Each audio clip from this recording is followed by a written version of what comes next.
All right, you bunch of yahoos, strap yourselves in for another episode of Dan and Don's Toxic Masculinity. In other words, shut up, sit up, and pay attention. And welcome back to another episode of Toxic Masculinity. We are here to entertain, inform, offend, defend anybody and everybody. Don't get your panties in a wad. If you do get your feelings hurt, well, maybe you just need a good dose of good old masculinity, because you're talking to a few guys that woke up this morning and we identified as real men in America.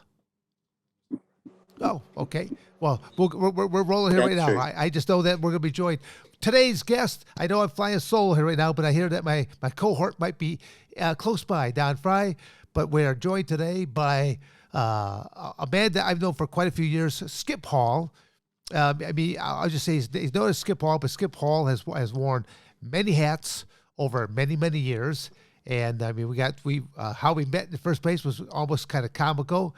But at the same token, Skip's got a lot of unique type of bragging points right there, because, to think about, you started a fighting career. Again, correct me if I'm wrong. You started a fighting career, I think, at 57? Pro fighting, yes. Pro fighting at 57. And see, a lot of people, you and I we had a match, and you were 63 at the time. Because I want people to put this perspective. I've had a very long career. I'm 63 right now, getting ready to turn 64. I cannot even imagine climbing into a cage right now. I will banter with people with my mouth, but that's about it.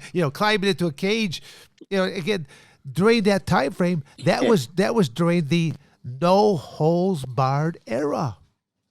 So the reality was, you could do almost anything out there, except for, I think the only two rules basically were no biting, no eye gouging. And I think that was basically about it. That's about right. So before we ever get to the story here, I want people to know a little bit more about your background, because I know you and I, we've had a chance to talk on numerous occasions, but other folks have it on there. And I told people that a lot of people kind of expect, when there's a podcast that's run by Don the Predator Fry and Dan Severn, they think that all we're going to do is simply talk about the fighting game or maybe about professional wrestling. But I go, no.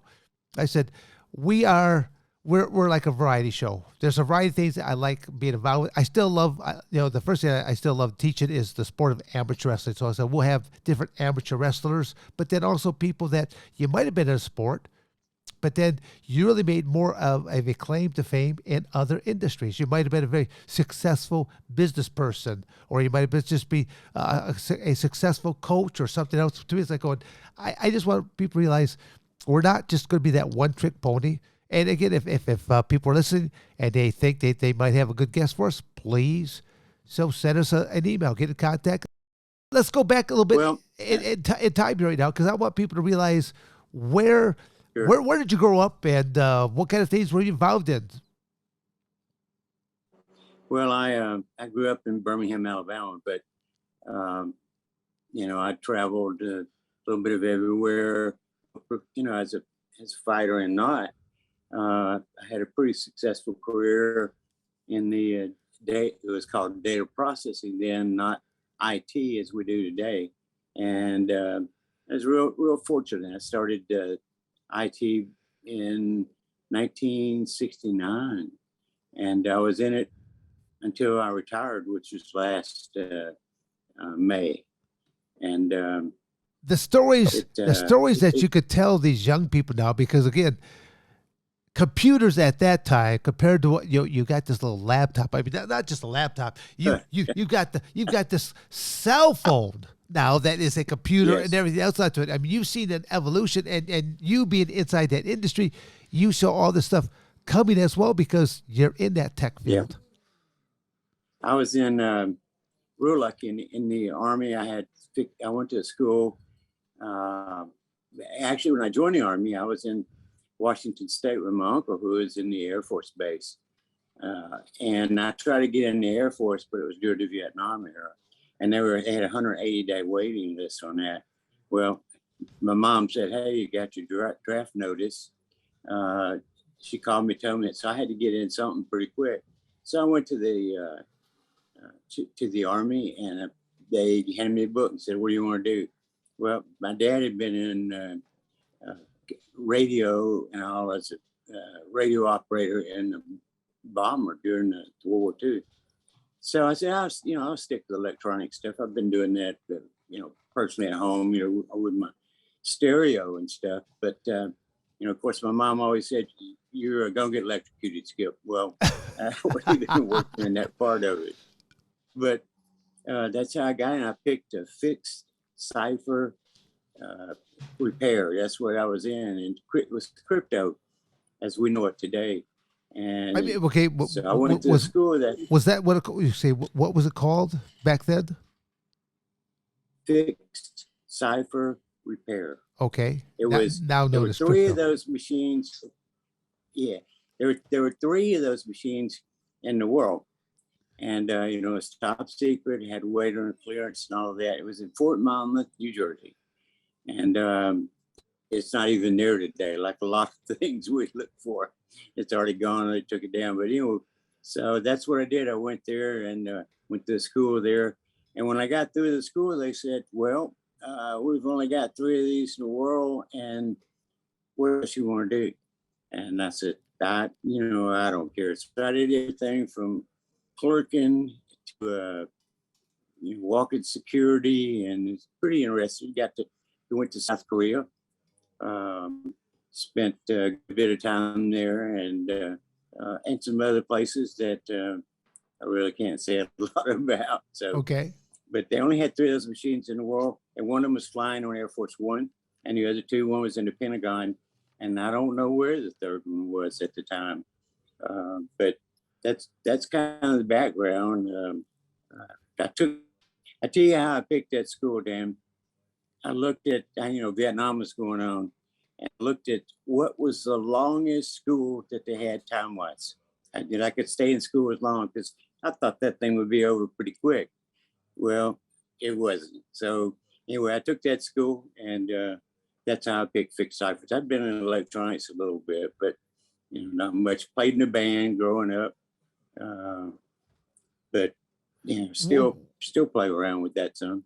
quick question: were you part of the actual draft, or did you actually enlist?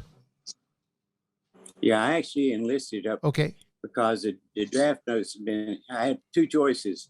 I could either wait and let them come get me, and in that case, I wouldn't get to do anything that I wanted to.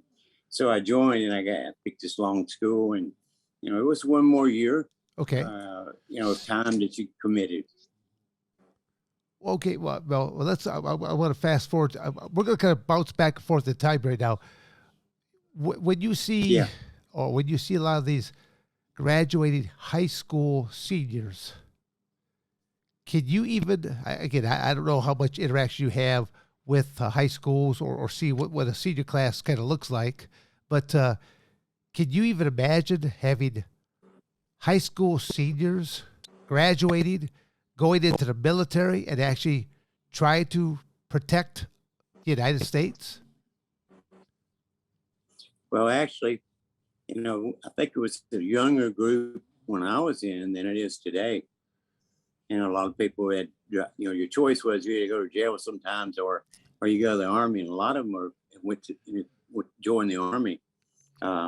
Well, there was sort of like that. Yeah, there was kind of like a time. There was like a time when if you, I'll say that if you were kind of a ruffian or troubled youth, especially if you're male, I mean, it was going to be basically, okay, you're going to go to the military or you're going to be going to jail. What's your choice? Choose one, and that's kind of what went now. Whereas again, as you fast forward to today, you have a whole different type of military. The military is a lot more selective as to who they bring in. A lot more. I guess what I was kind of looking at was like, because each generation has changed.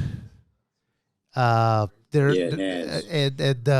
guess what I was looking for you again, I'm not trying to put any words in your mouth right now, but when I see a lot of the high school graduating seniors, I'm thinking you don't even have a clue what life is about. And I go, should you really go into the military? Maybe to help straighten you out, but to actually throw you to Yes. to throw you to combat, no, because I don't see the grit of today that there was of yesteryear. I guess that's what I'm really alluding Yes. to, is that with each new generation we have a softer youth. Yeah, we do. Today it's more knowledge, and the equipment that they use is at that level too. It's not the same thing that we had when I was. I mean, in ciphers back then, that was it was technology that wasn't even around in public. It was, we had micro computer pieces and about the size of a domino on a board. But I agree with you today. But we had a lot of young guys in back then. The group that I was in when I went through basic at Fort Polk, Louisiana, and that group, we had a bunch of guys from New Jersey in the group, and Dan, they had never fired a weapon before, never fired a gun before. Growing up in the South, I started out when I was 9 years old. But there is a big difference between, I come from a farm background. I always say there's a big difference between city slickers and farm boys. Farm boys, they're shooting guns, they're gutting chickens and other type of game and fowl that others they have no clue about. And I go, where do you think all that hamburger and all that chicken and all that fruits and vegetables come? It just didn't come out of a wrapper in the first place. Someone had to go out there and slaughter something here in the process. Back then, my daughter, after I, got in the military and all, and had my own home and everything. Had a little next to me was a guy that had a fenced-in area, and he would leave. He would go through my property to go feed them, and he had a bunch of cows and horses. Well, we go, and my daughter's with me, and he went off for a week, so I had to milk the cow, and she went with me. She's pretty young then. And so I'm milking the cow, and I said, so what do you think about that? And she said, what is it? She said, what is that? I said, it's milk. She said, I thought that came from the grocery store. I go, it comes from here first. But you're exactly right. You grew up a lot different. And today it's just every facet of our lives are so much different than what you and I grew up as. Yeah, I always tell people we got a story that one of my chores was milking Peggy, the family milk cow, for I think 7 years, and it was it was just really kind of funny because I always tell people I said there's a real technique how you close off and you have to run down to keep moving the milk right through the teat as it was referred to. But it was really kind of funny because when here I am in junior high, the coming of age of all these boys, adolescents, hitting puberty and stuff like that, and they're all talking about getting to first base, and I go, what's first base? And they're like, well, you finally touch a girl's boobie or something like that. I'm thinking, well, geez, I've been touching a female's boobies for the last 7 years now. Granted, she had 4 teats at the time. And they're looking at me. They're looking at me like, you're a freak. I just laugh about it because it's kind of going, you don't have a clue. I mean, but it matures you a lot because you see life and death on a farm, because you see animals that in the birthing process, some make it, some don't make it. It's sad that they don't, but you learn real quick, and then you also learn you don't give them pet names and stuff like that, because sooner or later they're going to be on your table. Yeah, Even I always tell people, even Peggy the milk cow. After about, I think, 7 or 8 years, when she finally ceased giving milk, well, Peggy was turned into a hamburger at that point in time, and we're all balling around the table. But, my father's like, well, Peggy never tasted so good. So, that's, my wife grew up kind of in the middle of rural Alabama too. And same thing, what she used to play back then, the games that they played. And family life is completely different as well. And I was pretty lucky. My mom and dad always owned some kind of a business. And everything from a beer joint, as we call it here, to to owning grocery stores, and finally they owned. My dad owned a manufacturing company. It's kind of interesting to call it that, but they made corn dogs there. This is the biggest corn dog producer in the world. And so I grew up in that. I worked in the store, learned the cash register, and did whatever my dad said to. But altogether different than today. But the cash register that you ran, it recorded money that went into the till. You still had to make change using your mind to know, okay, if they had you a $5 bill and what I see clerks nowadays, they can't, like a purchase might have been, $5.31. I'll give them like $6 and, 31 cents. And they look at me like, oh, you gave me too much money. I go, no, I just don't want the change. Just give me a $1 bill back. So again, it's just they look at me puzzled. They go, oh my gosh, I just can't believe that they don't understand some of the most simple math type of equation taking place. But I beat up on certain aspects of the United States only because I want it to improve. And when I look at our educational systems, they're not teaching the right kind of math. I mean, they're trying to push off trigonometry and algebra 1, algebra 2, and I'm thinking, Skip, now you might be a little bit different because you went into the electronics field, stuff like that, but almost anyone else I would have talked to, have you ever had to use, after you graduated high school, have you ever used algebra or trigonometry? And they're like, going, no. But in that what I call practical math, if you simply talk about, well, one day I'm going to buy a house, and my house is going to, my payments are going to cost me this, and my interest rate on my loan is going to cost me that. I mean, if you literally could put things applied to that, or if you say you're going to get a job, and part of your job is they're going to take up this kind of a Social Security tax out of you. Talk about, 30 years from now when I retire with the gold watch. See, you're from the era that you still remember this, and the opportunities were there. To the young people today, after working 30 years, there is no retirement. There is no gold watch that you walk away. You young people today will be working forever because of, I'll say, inflation, because there are no longer any pensions. Most all things are self-directed type of IRAs, and you have our government that's trying to dip into our money that we saved and invested, and they're still trying to invade areas that they should not invade because most of our government never worked at a real job, or they never ran. I should say they worked at, but they never ran a real company. And to me now, and you want to put these same people as the leaders of our country, and they don't have actually they have no real knowledge of how to make how to balance a budget. Relate. Yeah.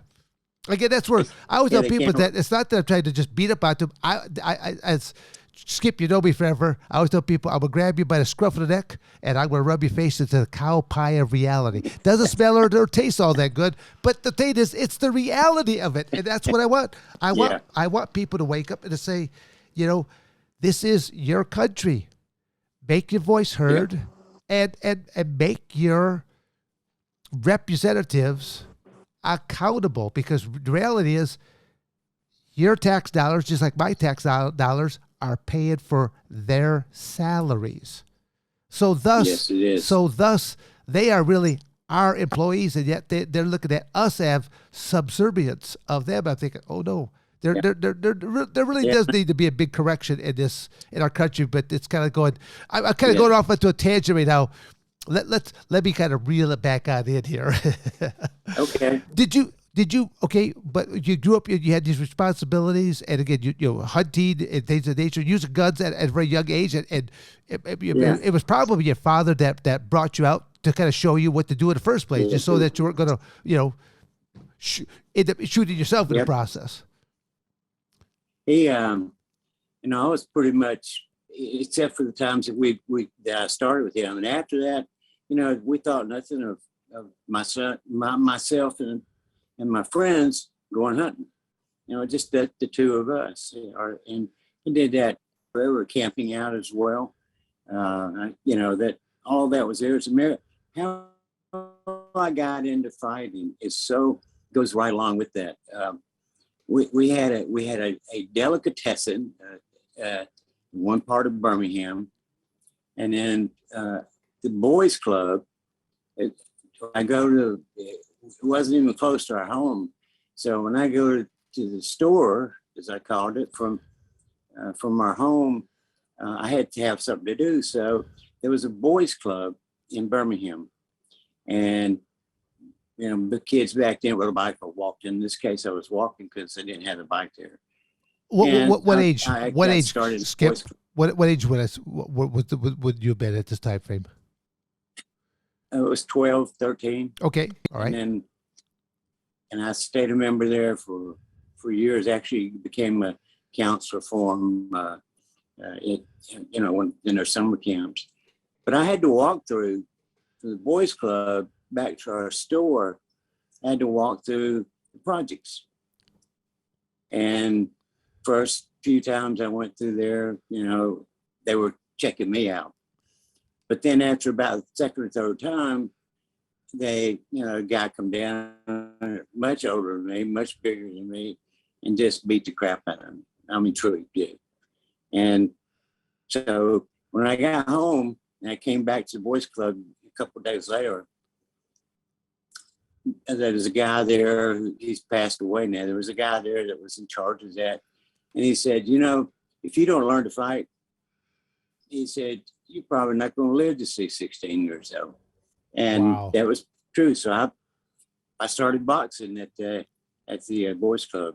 And it was, back then, if you boxed someone, if they got you in the ring, your reward for that is you got a candy bar when you got through.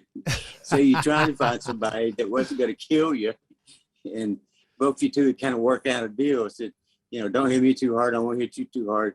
And it was at the end you get the candy bar. But we had some interesting things back then. But after that, a bunch of the guys in the project were members of the club, and they said leave them alone. So that's how I got started, and then from that was karate. So you went from boxing to karate. What? Anything else in between there? Before again, I'm looking at all the precursors before you jumped into MMA, because that's where I first met you, was at MMA. So again, I just want to fill people in before we get into the MMA portion. Well, when I got to South Korea, my first week or so there, we would go out to the village and drink a lot. And get in a lot of trouble. But so that South Koreans, I saw one big American guy go out and he was pushing some South Koreans around. And the guy was much, much smaller than the American. It was a South Korean guy he was giving a hard time to. And the South Korean just beat the fool out of that big guy from America. And so I went to him after the fight was over, to the South Korean. I said, I want to know what you do. I want to know how you did that. And I saw that. I witnessed that.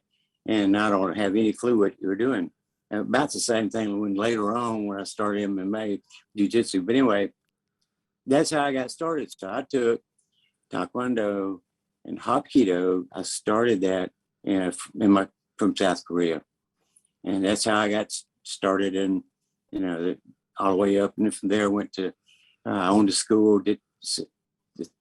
took Taekwondo and then taught Taekwondo, and had 2 or 3 schools, and had some real good mentors, that were had been around a long time. But back then, Dan, there weren't a lot of martial arts schools around. Certainly not much grappling. And I went to country school. We didn't have wrestling. We had football and baseball and basketball. So there wasn't a whole lot that you could get, unless you went, out of the circle. And I was fortunate. I feel like I was fortunate because you learn to, as you learn how to protect yourself and your family later on. Yep. No, I totally agree with you on that, Skip. It just, that's where, again, we're talking about a whole different time era inside the United States. The whole culture difference. I actually found it pretty interesting you said that both of your parents worked, because I would have thought for sure that your father would have been like the primary worker and that your mom would have been more like a stay-at-home mom or something like that, because I was going to bring up the difference right there. But it was actually, they were very, She, very ahead of their times as well. That the yeah, fact that your mom she, was working at the time. she, yeah. My mom was a character.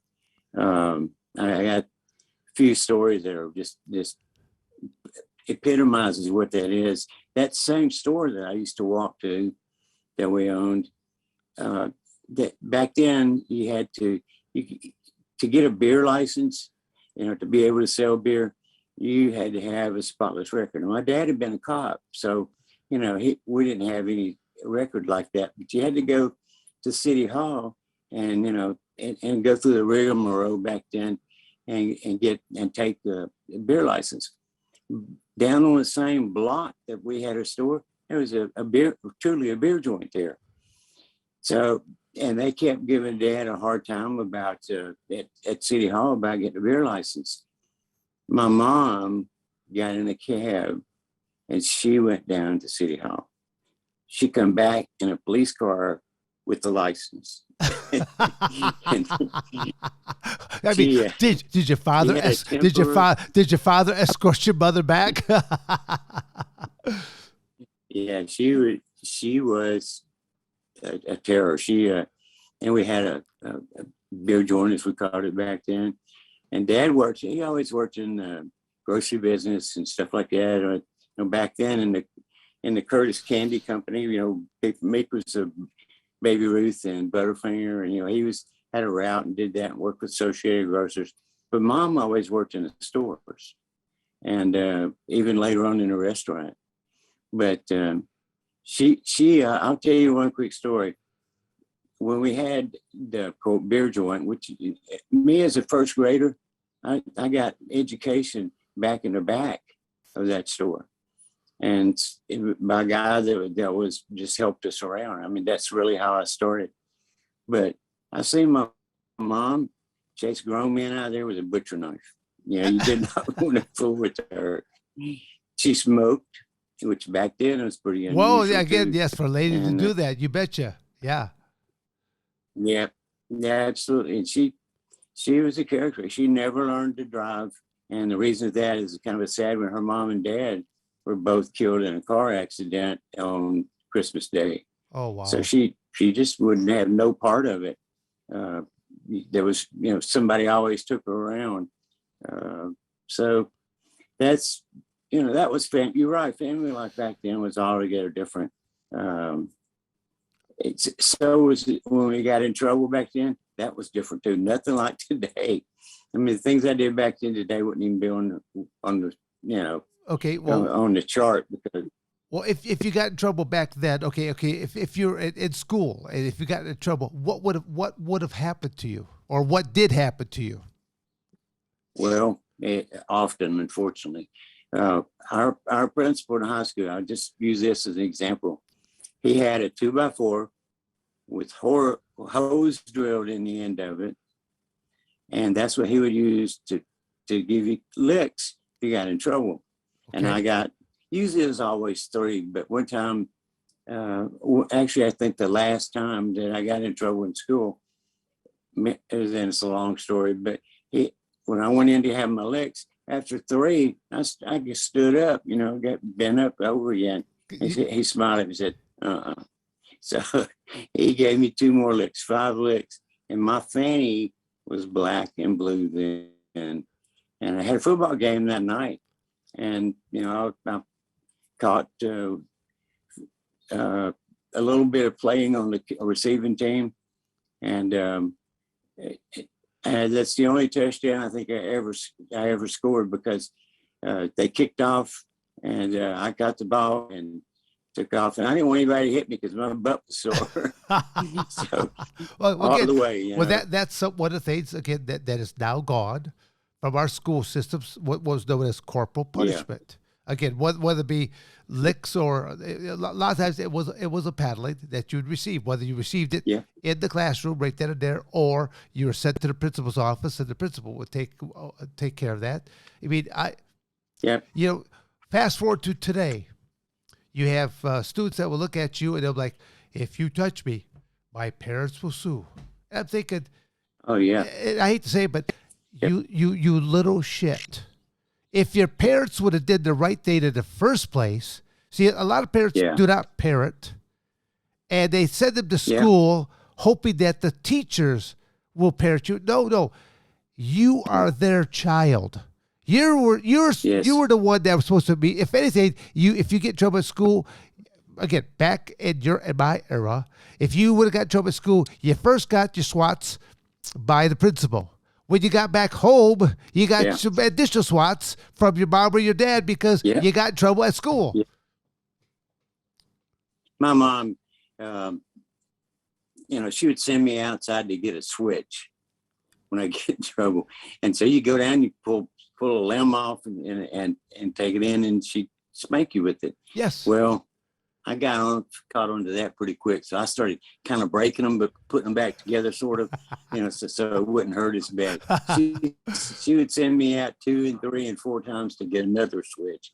But you're right, it's altogether different. And I tell you what, a lot of those same in between, that time when I was young, I was older and had a karate school, they would enroll their kids in martial arts. Because, it went around as, you get in there, you've got to do what the instructor says.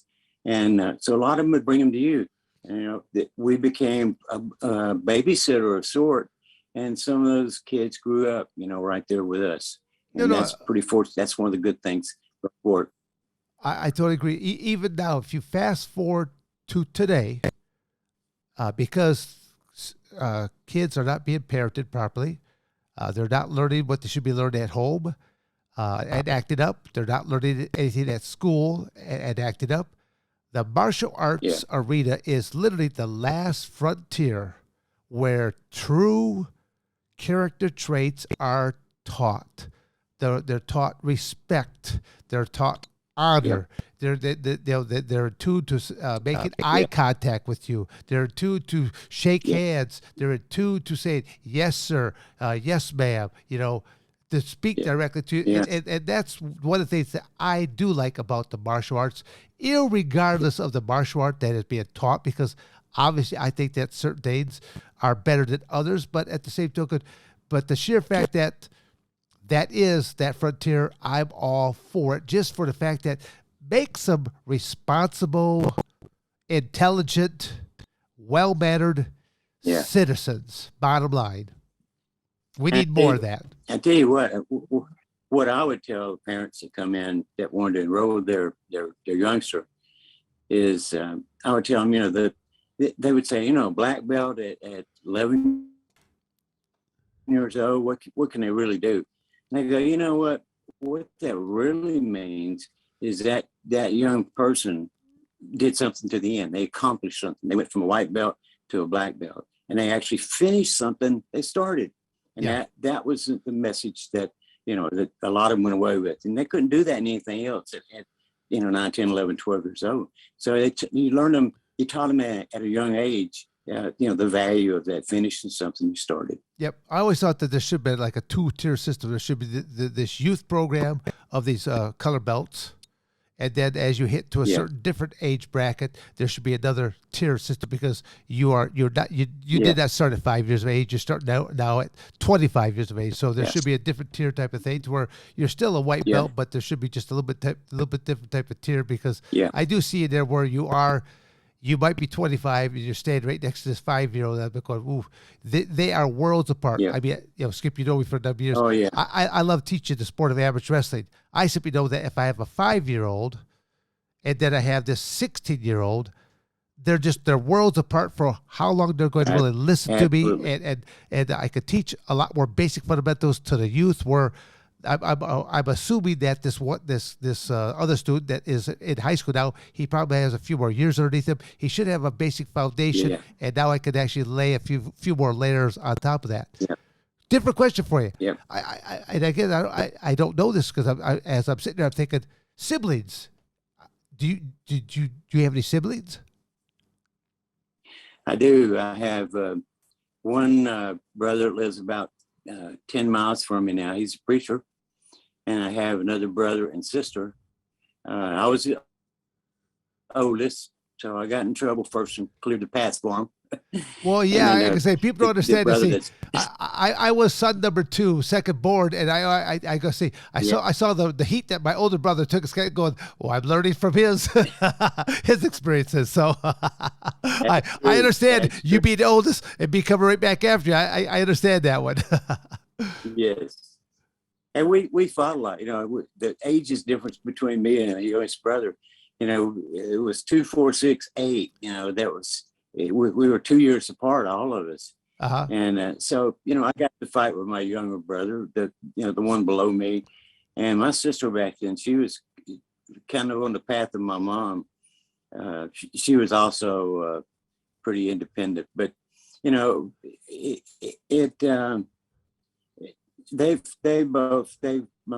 oldest brother and sister, they've gone on and done a lot of things too. My youngest brother works, he's a machinist, and real good. He built a lot of the equipment that my dad used in the business, because they had to be stainless steel, past the health department rules, But and none of them ended up going in martial arts or even any sports, which is really strange, Dan, because the brother underneath me, the youngest brother, was a natural athlete and never, ever used it. Had height, had strength, had, everything that you would want to have to go from that. But you just never participated in any sports? Didn't jump into football or basketball or baseball? Wow. Nope, never did. And we tried, even when I got older and tried to bring him along, he just wouldn't have any part of that. It's very, very masculine. Him and my older brother, but the brother underneath me, age-wise, he participated a little bit, but he's an engineer type, and that I was kind of both. I got in trouble and ended up, I don't know how I got where I got in some of the places. I know, actually, I should have got my butt beat a lot more than I did. Well, let's go. So, I'm sorry. Continue, please. that was it. I was just, going over to martial arts. There's a story when I started. I don't know if I've told you before, but I was teaching. I had a bunch of guys in MMA. I was on a plane coming back from Japan.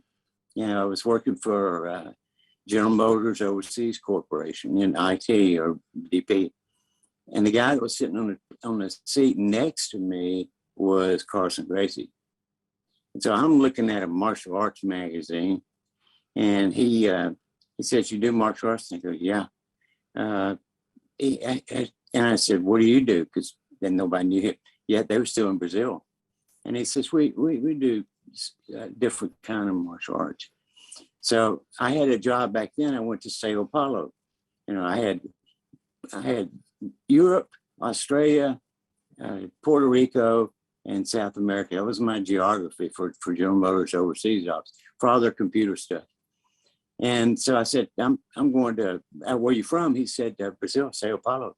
I go, I got to go there in a couple of weeks. So I went. He said, come into the studio. We'll talk.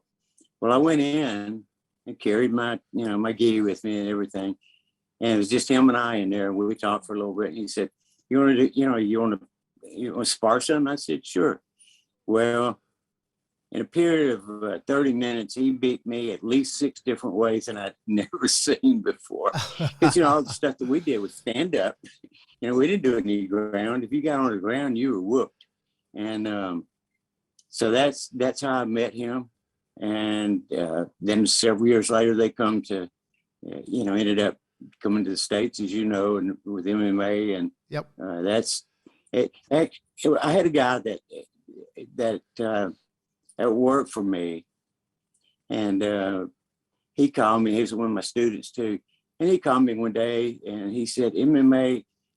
We didn't even call it MMA back then. I know you know. NHB, yes, NHB. No holds barred. Yes, absolutely. And he called me. He was the guy that built the ring for USC, and so they're having a match in Birmingham, and he was putting the octagon together, and he called me, said, "Do you want to come? You want to meet the Gracie?" I said, "Sure."